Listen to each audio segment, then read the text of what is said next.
Okay, here's the unspoken truth.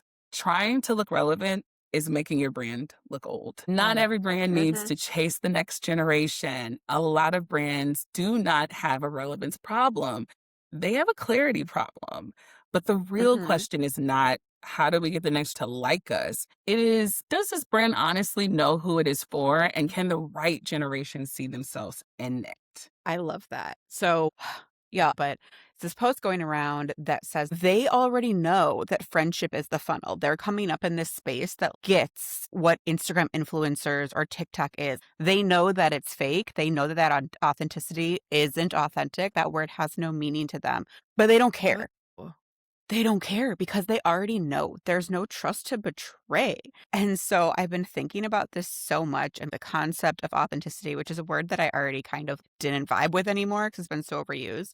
But this whole vulnerability playbook, like founder content and behind the scenes and we're just like you energy, which honestly, as millennials, all of us have been in. You got to be authentic, but it's not for them. It was built for people who could still be surprised, who didn't grow up with this. It's not for them anymore. So what's next, right? The collapse we see about punishing brands and cancel culture and receipts culture, they're kind of already over that. And like, there's no trust to betray in the first place. No trust to betray because they already know not to trust brands. Check, done. But I also think it's interesting that you're mentioning Gen Alpha too, just because people are so focused on Gen Z, and we should be. But there's a whole other generation that's on their heels. There's already another generation redefining the rules. Gen Z's already hitting their 30s. That is God. crazy. That's crazy. No, I no. can't. Really? I can't with that stat. Yes. Elder Gen Z Oh my gosh, I feel is like, again, elder another Gen date. Z is crazy. Elder Gen Z What is does that make nuts. us, y'all? What does that make us? We're elder millennials. Just elders. But I really appreciate you like bringing this up, Christina, because I'm processing this right now, and I feel I just need to sit with this because for me, it's like if authenticity stops being something that we like try to, I don't know if we aspire to or lean into or be a differentiator, right? This is we're approaching a new genre or audience of consumers that doesn't care about this trust aspect. What does that truly mean for how we build brands? Let's not get carried away here. I mean, you have to mean something. We don't mean anything anymore. But no, on a serious note, I think it's a mistake that assuming that meaning something requires the parasocial playbook. Gen Alpha is in post brand, but I think that they're leaning maybe further into it in a way. They don't need the friendship energy. Authenticity doesn't mean faux friendship. We don't have to be BFFs. Just sell me the thing. So a lot of brands are not losing younger audiences because they feel old. They're just losing people because they feel too vague, too performative, too eager to borrow relevance that they have not earned. And as we all know, those are the old rules, but this is brand new rules. We're making brand new rules, taking things in a brand new direction. Welcome back to Brand New Rules. On this podcast, we break down branding, challenge outdated advice, and bring you fresh perspective you can use, or at the very least, will make you think. I'm Ariana, and I'm joined by my co-hosts, Christina and Jasmine, and real conversations about what it takes to build a brand that gets noticed in a real way and how branding shows up in culture, trends, and the way people connect every day. We are also the founders of Groundfire Agency, so if you want to see what we're building beyond the mic, check us out on our website, Instagram, and YouTube. All right, let's get into it. So today's episode is about whether a brand really needs to appeal to the next generation. So here's the big question. Why do people assume every brand needs to chase the next generation? I think that's an easy question. It's because everybody wants to be cool. All right, sorry, Duh. I'm like, is it? So easy, guys. Duh. All right, podcast over. Never mind. We're done. I think that, really, that's just the gist of it all. I mean, obviously it's more nuanced, but people want to feel connected to whatever is cool. And specifically in America, what's cool is what's young. And so if you can connect to what a younger audience is up to, whether you agree with it or not, then you feel like you're more relevant. They feel Yeah. like younger equates more relevant. Is that true? I think that's part of the larger, more nuanced Yeah. conversation. Wow. Honestly, didn't necessarily expect this conversation to go this direction so quickly because it like really brought up for me this like aging. And you said specifically in the US and like specifically in our Mhm. like Western culture, like the way that aging is so like demonized and like, God forbid you have wrinkles. God forbid you like have a little bit of belly fat. Like, oh my goodness. Yeah. We Yeah. could go down a really dark alley with this. The like need to feel young is so prevalent. And like to the point that the fact that I was shocked by it shouldn't be shocking to us, right? Like that Uh-huh. is where we live. You just got me there. You kind of Yeah. almost left me speechless. Almost. What do you think? Sorry. I think the panic of not feeling relevant because you're equating everything to being younger is inevitable because the culture shifts as quickly as Twitter/X does. That's a fast Mhm. moving social Mhm. media engine. And that is how quickly the culture is shifting. Why is that? That's because gone are the days where we're all listening to the same thing on the radio. We're not watching the same things on television. The culture isn't as shared as it once was Mm. generationally. Maybe millennials might be the last generation where we all know what we were doing Saturday mornings as children, watching Watching cartoons.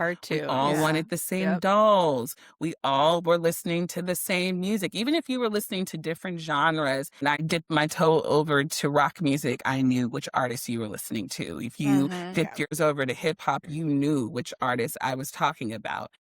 Yeah. We have a fragmented culture now. You create your own reality. Whatever is on my Spotify or my Apple Music list is my own. And so there's a bigger chance that you can get in the car with me and hear something for the first time that you've never heard. And that could be generationally, that could be individualized. And so if you're trying to chase culture, specifically younger culture, you're already losing. You're Yeah. already losing because you're already behind. That's what makes it far more tougher. And maybe that was a great strategy 25, 30 years ago, Mhm. but now, absolutely not. What do you guys think? Interesting. The younger culture knows. They know if there's a bunch of millennials out here trying to push this content for them because we're not all part of that shared culture anymore. Unless you are building your brand in a way that has them on staff, has the generation building the content, has the generation Mm, involved in the strategy. You know, it's about who has a seat at the table, right? And if you're just trying to appeal to the younger culture because you think they're the next big consumer brand and you need to get in their pockets, which is how a lot of strategy works, but you're not asking any of them what they might like to see, they're going to see right through it. It's so transparent and right. it's easy to tell. Well, I think too, it goes into just the fact of, yes, chasing the next generation can work for a period of time. But I think Mhm. to your point, Jasmine, we're so fragmented. But what happens when we build something for beyond what's trending right now? Think Mhm. about the companies out there that have been able to grow with us or grow with folks beyond just that certain generation or what was happening and what was trendy, even across cultures, like all cultures, right? And it's not just about hitting the youth, it's about meeting people where they're at in the moment. I agree with that. I also think that Totally. usually when people are trying to target younger audiences, it's usually from a very stereotypical space. And Mm. so, back to your point, Christina, about having the actual audience at the table that you're trying to reach is going to be an important part of your strategy. We learned that that was important years prior when we were talking through. Again, 2020, because I feel like this decade is a renaissance Yeah. decade for many reasons Okay. in many Yeah. ways. And so when we think about how we're approaching things, it's going to be a bit different. in the age of AI, in the age of fragmented culture, all of that informs or should inform your strategy in ways that traditional approaches to branding has never really required before. And what's wild is none of this is hypothetical. This is right now. This is the reality. If you're under the sound of our voices, this is your reality when you're building a business, whether it be small or large. And we think about Gen Alpha, and performance doesn't work on them or Gen Z, really. And the millennials, we're pretty locked in. We're getting older. Well, But so we have loyalty to a lot of brands that we've already come to know and love. So now it's your responsibility as a company to think honestly about who you're building for. And this isn't a rhetorical question. This is a strategy question, something that we want to challenge you all to think about. What's next, even bigger than generationally? And again, how can you lock in the audience that matters? The fragments, Yeah. what fragments of the Yeah. culture matters to your brand, and then you build for that. I love that it's a strategy question, right? Like it's not about the generation. I also would almost flip it and say like, what does your brand stand for? You're building something, quote, authentic, right? But that they're attracted to, not because you've Mhm. tried to chase something. Yeah. Yeah, I don't know, super counterintuitive, but right, you're just being you. Yeah. Yeah. No, I mean, and also, like we said, when we're talking about generations, they can already see faux authenticity. I would say find the fragmented sections of the culture that mean most to what you're trying to produce in the world. And if that happens to be a sector of Gen Z, which I couldn't imagine one generation being your target. If it is, then that's not a good strategy. But find Gen Alpha, Millennials, Gen X, all of the generations, what fragment, what niche, what little worlds that these people have created for themselves that would benefit from your business and your brand being part of that fragmented area of their life, and then build your strategy against that rather than just saying, oh, Alpha's coming up. What are they into? Great. That's what we're into. That's not which a is good a lot strategy. harder. This way is a lot harder, but I Yeah. think it'll be more, successful for your brand. Yeah. Okay. So we've been talking about like things that we should be doing differently, what it means, what can be the challenges or the detriment to your company if you just chase the next generation. But what changes when a brand stops chasing everyone and gets clear about whose future it belongs in? Yes. I think the biggest thing that changes is how you approach your strategy. Also, what changes is the brand will stop borrowing cultural signals that it hasn't earned. I want to dig into that a little bit because Yeah, I love that. Let's do it. yeah, because it's just so much borrowing. I see a lot of commercials that have songs or phrases that mean something to certain populations. And you can tell that they're just throwing it around because they think that's cool. Case in point, I was watching an interview with Duran. He's an artist, a queer artist that just recently won a Grammy, and the memes will not stop of him running down the aisle to accept his Grammy. And it was really beautiful and special. And during Black History Month, and he was in an interview and speaking about how everyone is doing the clock the T thing. Listen, I'm gonna look old by look. I'm signing to you all at this moment at this point. But he was I don't do it. Forgive me, but I do keep my finger on the pulse of what's going on with it. But he was saying people are doing it wrong. They don't know what it really means, and it's borrowed from queer culture. People are just talking about it and doing their signs with their hands and not having a full understanding of what that means. And it has nuance. The unearned part bothers me the most is you don't know what you're talking about. You don't know how to use it. You're throwing it around because you saw it once on TikTok and you think that, oh yeah, that's what the kids are doing. And you have no idea the history that comes behind it, the meaning. What does it mean to the people that are saying it? And so the question that you pose, all right, so what changes when a brand stops chasing everyone and gets clear about who the future belongs to? You stop chasing that relevance and start being intentional about what fragment of the culture you're going after. And then you start looking into who's part of that, and then you build from there.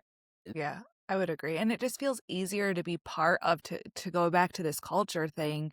It's not like you're just like, oh, I'm aware of that. I'm going to do this action or I'm just going to say this cool thing, but you're really showing up in these conversations. And I think that made me think about the next generation is like when we just focus on holding that, then we lose all the conversations that are happening with the others, ahead. Uh-huh.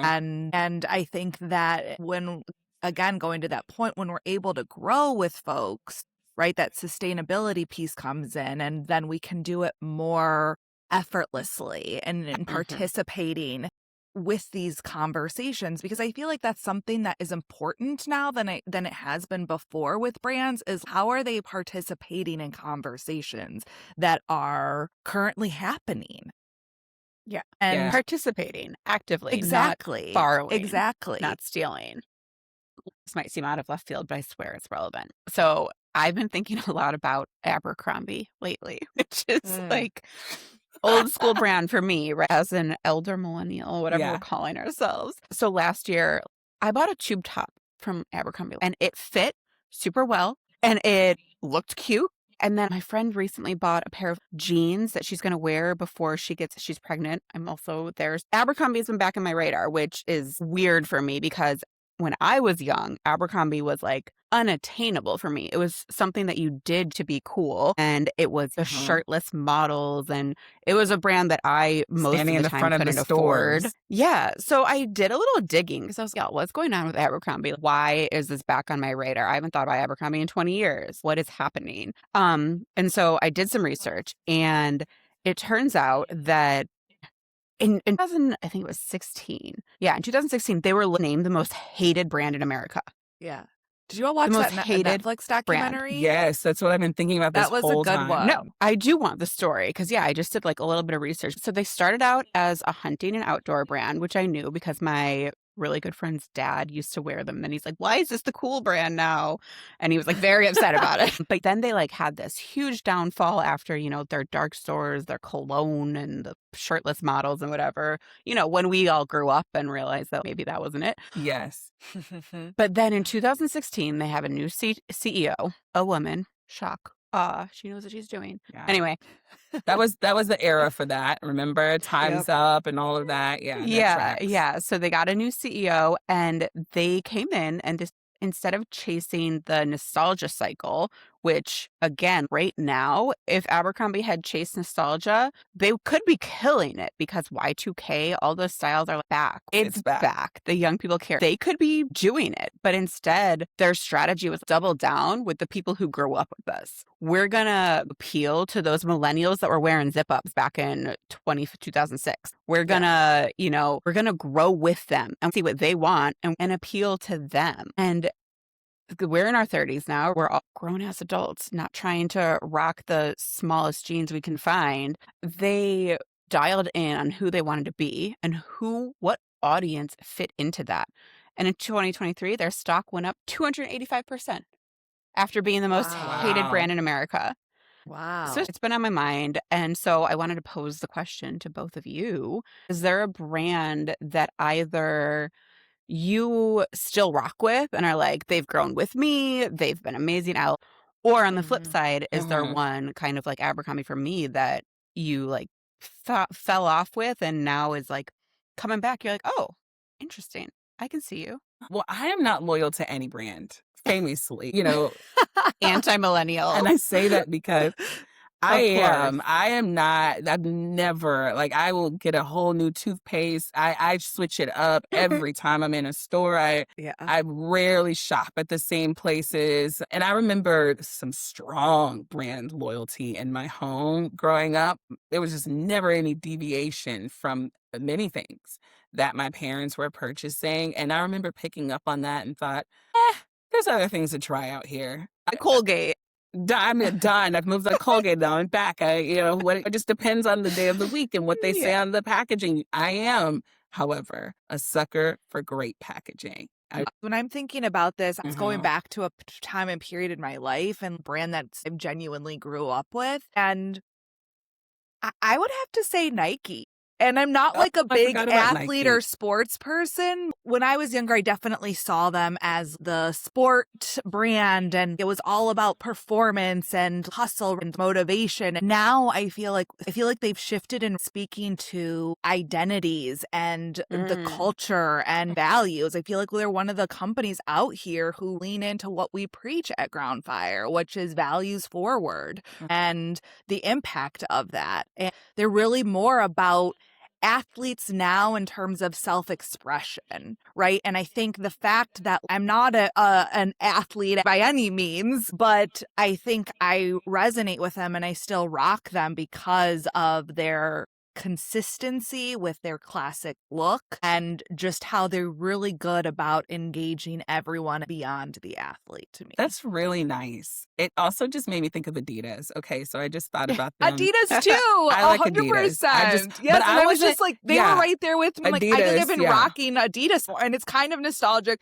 for me too, because I'm like, oh, I remember Yeah. wearing these shoes. Well, they're like I didn't rock with Adidas back then, but now that I think about it, you mentioning that, all right, if I had to choose, the Cloud Foam Adidas sneakers are everything, and it's mostly a comfort Oh, we're getting thing really for product me specific here. because I love it so much. So, okay, this debunks me not being like loyal. As soon as you said Nike, I was like, oh, Adidas. I forgot how much I love them. There is a brand that comes to mind that I didn't wear. I wasn't fancy of the style then, but they're having a resurgence, which is baby fat.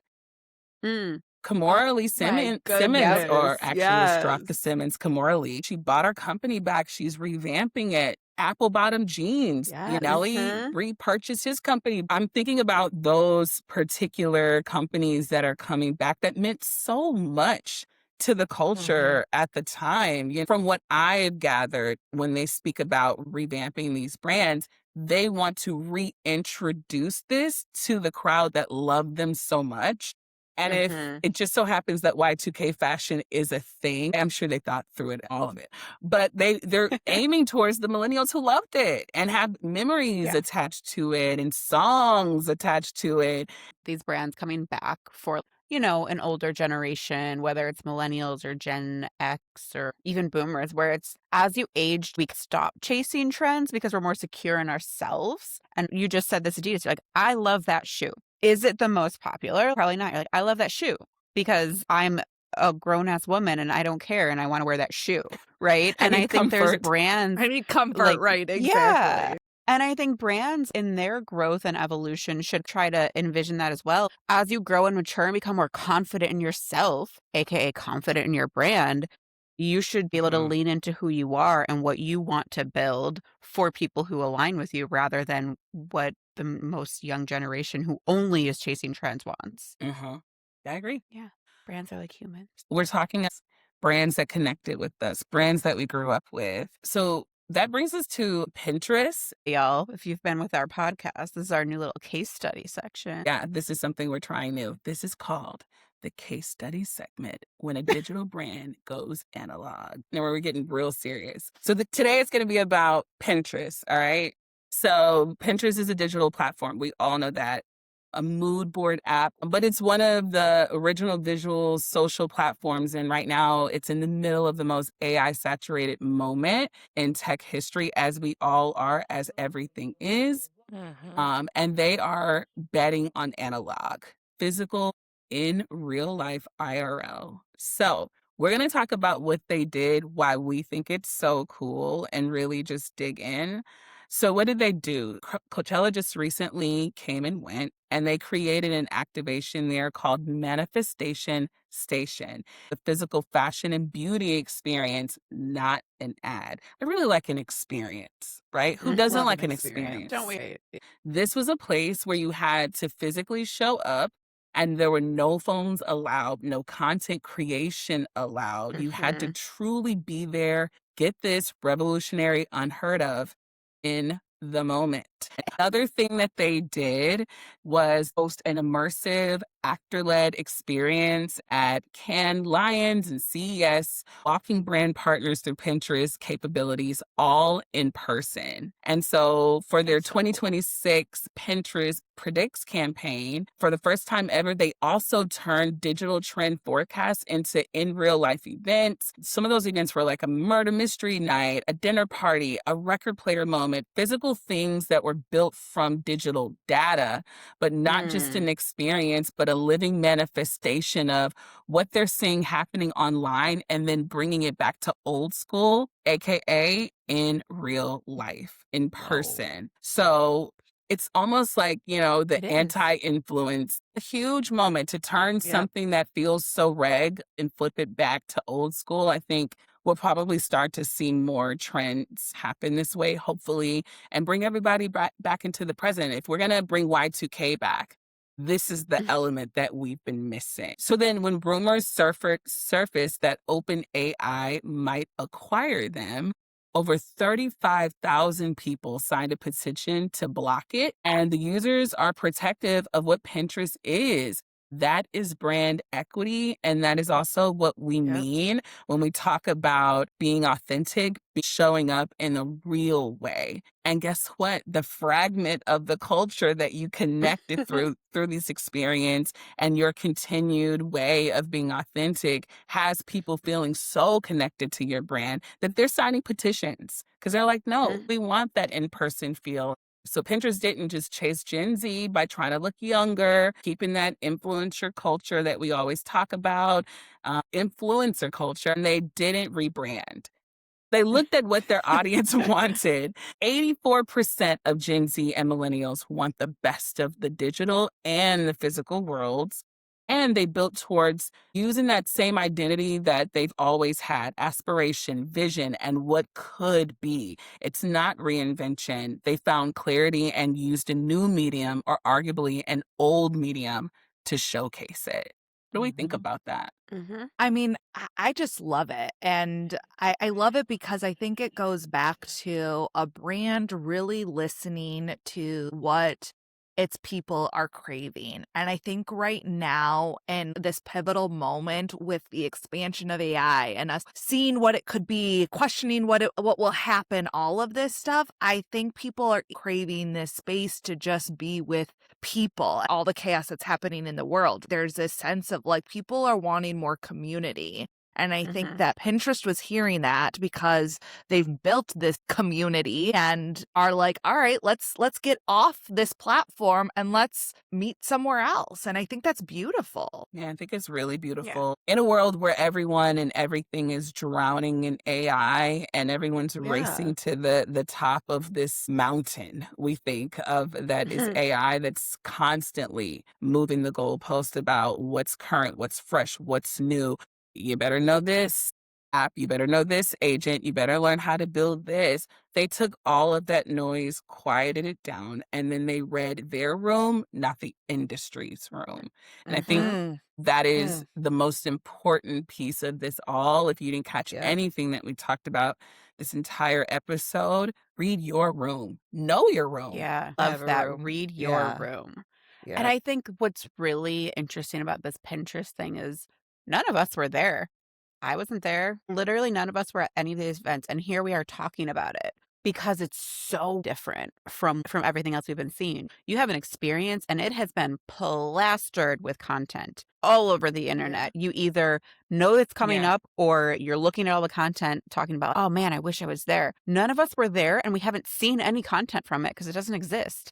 And we're still talking about it because it's so different from what we've seen. I also think they're not asking, how do we stay relevant to the next generation? They're asking, what does being Pinterest, this community, like Ari said, this community they've already built, what does that honestly look like right now? In a world where people are craving something real, this brand is going back to who they are. They know who they are, and they're like, well, let's lean into that. I think that's really Shout cool. out to Pinterest. Yeah. Wow. I do want to go to Really, one of these really events cool. now, though. I'm like, man, I do have a little bit of Me too, FOMO. because it feels so exclusive. Because That's you get to I see was what going it to is. say that. Yes. Which is another huge thing. Yeah. Yeah. So we want to share some tips that we believe can help a brand know whether they really need the next generation right now in this moment. So let's get to it. There's a few steps that we've outlined that we think would be helpful for you all to know. And I'll kick us off. The first one I'd say is one that we've been repeating over and over, but stop chasing the youth and start chasing your people. Yeah. So the second one Mhm. is know the difference between evolving and auditioning. So we haven't talked so much about this one, but some brands are growing, some are just trying on younger identities in public and in real time. So that's an audition. They're throwing spaghetti at the wall to see if it works. So figure out whether you want cultural relevance or borrowed youth. These are not the same thing. So are you building something with a real point of view, an opinion, or are you just borrowing younger signals so your brand doesn't feel behind? I'll add to that, claim the future you belong in. We talked about fragmented sections of culture, but you do not need to win the next generation on site. I think we talked about that extensively. Remember, you need to make sense in the world that they are walking into and then find your place in that. Yeah. Number 4, if the brand promise gets younger, but the actual experience stays old, the audience will clock it immediately. You can't redesign your way out of a stale brand experience that they'll see through it. It's so Yikes. transparent. Yeah. And then a bonus tie back, but understand that, Pinterest didn't redesign their way back into the next generation.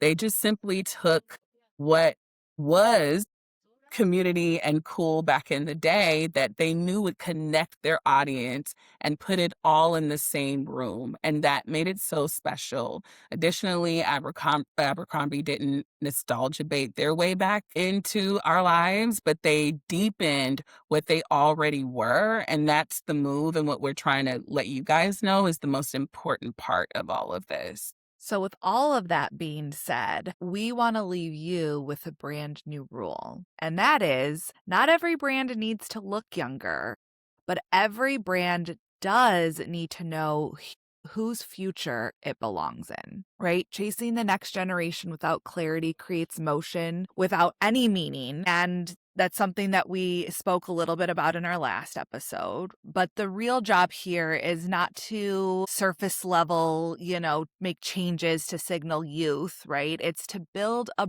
brand that's clear enough for the right generation that it can find itself in.